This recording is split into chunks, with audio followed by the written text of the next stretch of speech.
Get in shape. Love your neighbor as yourself. Matthew 22:39. I don't know if you've caught yourself in a misunderstanding, but for many years when I read the words in this verse, I would constantly reinterpret them in my brain as love your neighbor, leaving off the last two key words, as yourself, because in some way it seemed prideful or selfish to include self in that. Mnemonic devices I encountered in my youth like J-O-Y, joy, equals Jesus, others, you, although meaning well, only compounded my misunderstanding. I've come to realize over the years that while it sounds very noble and good to focus on loving others, and we absolutely are called to do that, it isn't the full and complete picture of what Jesus said to do. He instructed us to love others as ourselves, in other words, to love others in the same manner in which we love ourselves. The Message version puts it simply: love others as well as you love yourself. If we are generous in loving ourselves, we will be able to love others generously. If we are stingy or neglectful in loving ourselves, we won't be able to love others well. We just can't give what we don't have. That's not to say that we should live narcissistic and conceited lives. That's not love. Love is beautifully defined for us in 1 Corinthians chapter 13 and has nothing to do with self-absorption and everything to do with God's nature. God is, in his very essence, love. 1 Corinthians 13, ESV.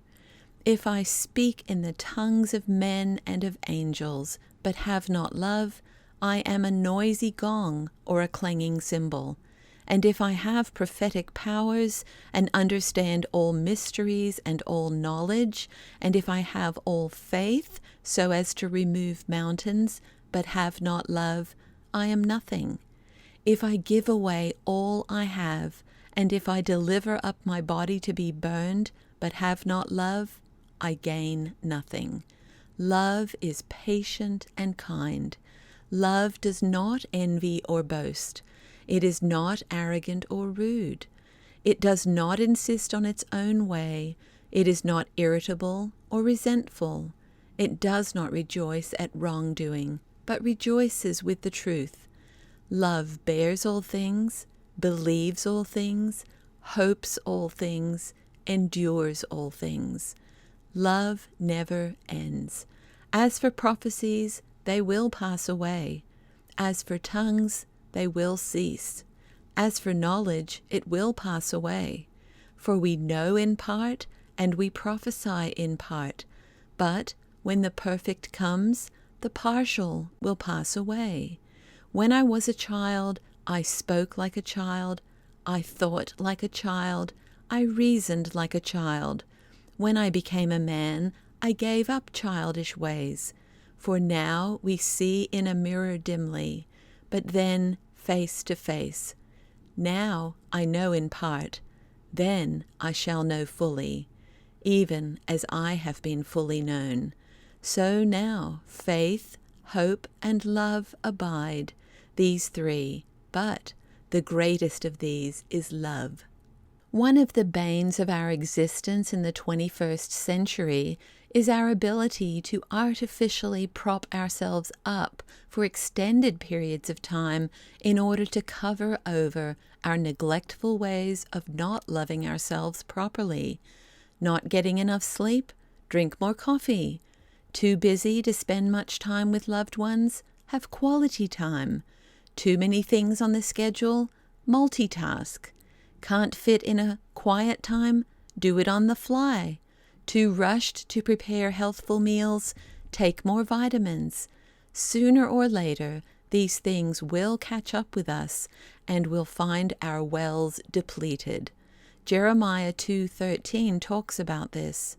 My people have done two evil things. They have abandoned me, the fountain of living water, and they have dug for themselves cracked cisterns that can hold no water at all. Jesus promised believers that streams of living water will flow from within us. This living water is for us and for others.